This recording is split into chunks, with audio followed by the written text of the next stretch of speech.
OPEC stated the global economy may perform better than expected in the second half of the year, led by growth in India, China, Brazil, the United States, and the Eurozone. OPEC Plus agreed to increase oil production by over 500,000 barrels per day in August. Refinery crude intake rose sharply in June, reflecting strong summer travel demand. Asian markets moved upward today as Nvidia resumed AI chip sales to China and regional economies showed resilience. The US dollar remained strong while investors anticipated inflation data and earnings reports. Gold and silver prices rose slightly, while oil prices dipped on shifting demand expectations. Nvidia re-entered the China market after receiving approval to resume AI chip sales.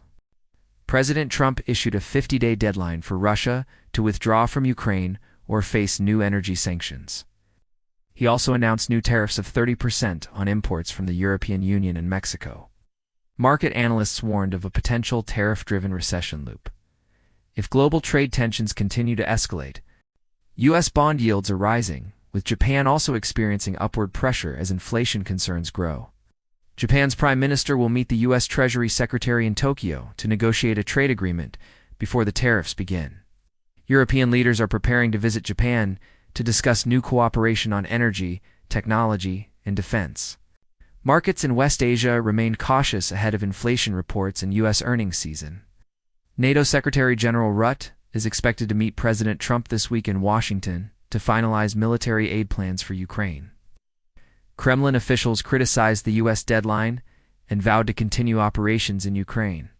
Oil tankers remain under threat in the Red Sea due to ongoing attacks by Houthi forces.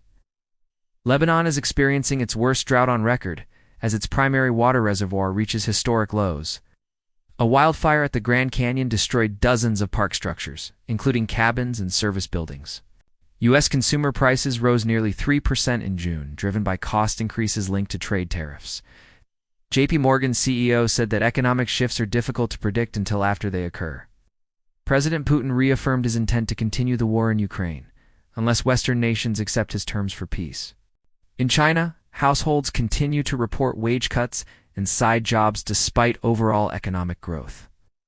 Mexico fined several banks for weak anti-money laundering practices. Following U.S. sanctions, importers in the U.S. rush to bring in Brazilian coffee before a 50% tariff goes into effect.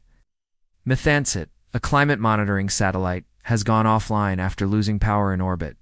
Australia revealed a new landmine detection system designed to speed demining efforts in conflict zones.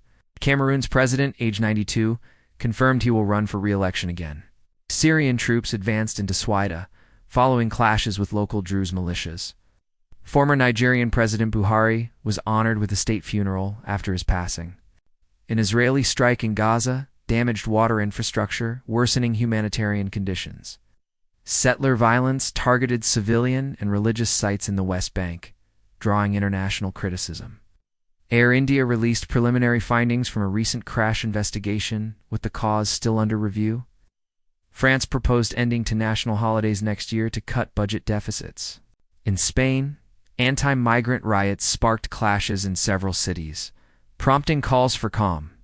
First Nations in Canada launched a legal challenge against new federal legislation.